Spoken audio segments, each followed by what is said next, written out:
So my name is Michele Gorman. I'm the director of the MFA Interior Design program at Parsons School of Design at the New School.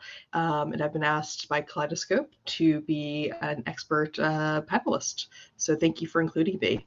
I'm a designer and technologist, and I've built a number of award-winning objects, exhibitions, and spaces, many in collaboration with data visualization artists, game designers, sound and media designers.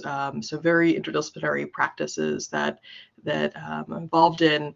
And as a design educator, I work towards radically inclusive pedagogy in co-authorship with institutions between Africa and Australia. And I have an upcoming and co-authored chapter contribution titled The Radically Inclusive Studio, which is open access conversation on inclusive practices within the design studio. And of course, I teach graduate electives, mixed reality and built environment, gaming and architecture. So very excited to be part of this. Thank you.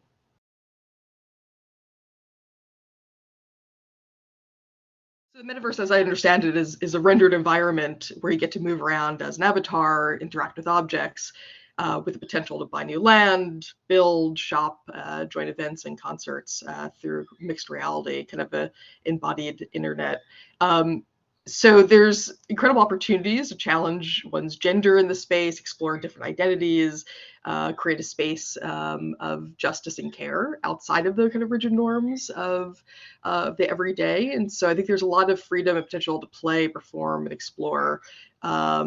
Really collaborate and learn. So I'm interested in this kind of concept of the metaverse and its potentials for a space of more liberation and joy, right? That we could bring to it. So I'm not sure, you're interested in a question about interior design in the metaverse too, specifically from my background, and I think everyone in the metaverse has a potential to be an interior designer with platforms like Decentraland, and I think there's interesting ideas about how one begins to extend their ideas of home and the interior into the metaverse.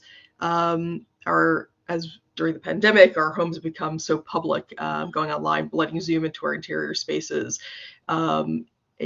I think there's kind of this natural extension of thinking of the metaverse as an extension of of your interior space, almost creating a kind of digital double to begin to invite people into. And I think there's, in terms of interior design, I think thinking of, obviously we're in a kind of great kind of displacement that's happening based on the pandemic, war, right, politics, environmental, and a lot of people have been very displaced and disconnected from their communities. And so I really see opportunities in the metaverse to begin to reform kind of interesting, not only spontaneous communities, but kind of reconnecting with with communities in this space. And so ideas about home representing kind of values and traditions, memories, and, carrier through kind of objects and values and traditions. I'm interested to see how that begins to extend within the metaverse and our definition of interior within it. So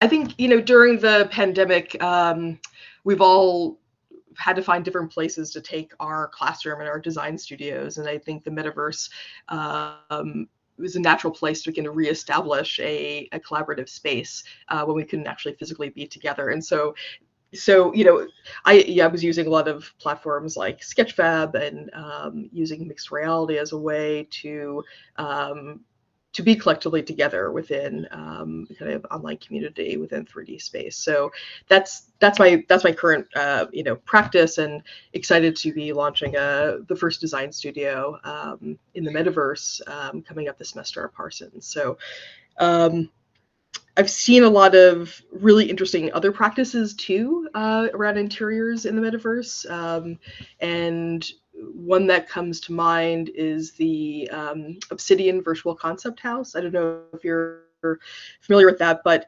it's a series of Black artists and designers, and they formed a guild. And it was really seen as a space to express Black joy within interiors, and begin to find a way to express personal narratives around Black histories.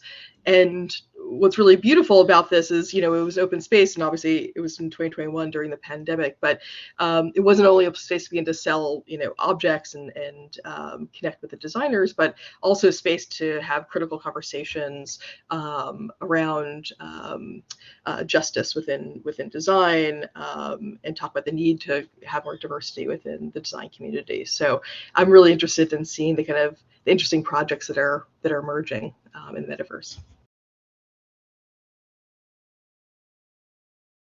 When I first read that, I kept on thinking about, right, that all these, actual like kaleidoscope, right, when all these different things you put into it produces something else visually, and so I kind of read it as this interdisciplinary or transdisciplinary space that you're creating, inviting in, a lot of different designers from different backgrounds to begin to collaborate, and see the kind of transformation in this space. So that's how I read it. I thought it was a clever name.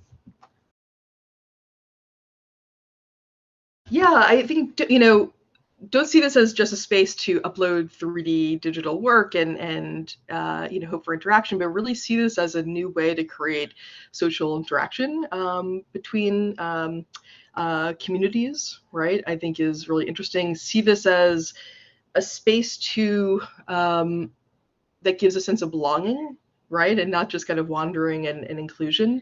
How could this be a space to informally collaborate as a community, right? Are there spontaneous communities that you begin to make as designers here around certain issues? How do you extend this as a space to build care?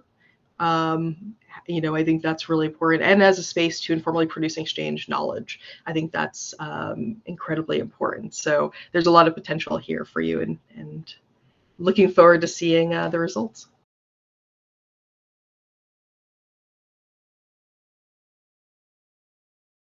I love that question. Thank you. And I think in the context of this conversation, I think the ability to challenge the kind of norms that we experience in the built environment, and I think from all of our context, I think we're all experiencing the need for justice in very different ways. But I think the potential to extend the radically inclusive studio into the metaverse, and thinking of this as a feminist anti-oppressive space, where we could begin to form communities around, care and justice as its underlying principles, I think is really interesting. So I'm interested in exploring the radically inclusive studio within the metaverse, and building that knowledge and conversations, and building justice within the space. So.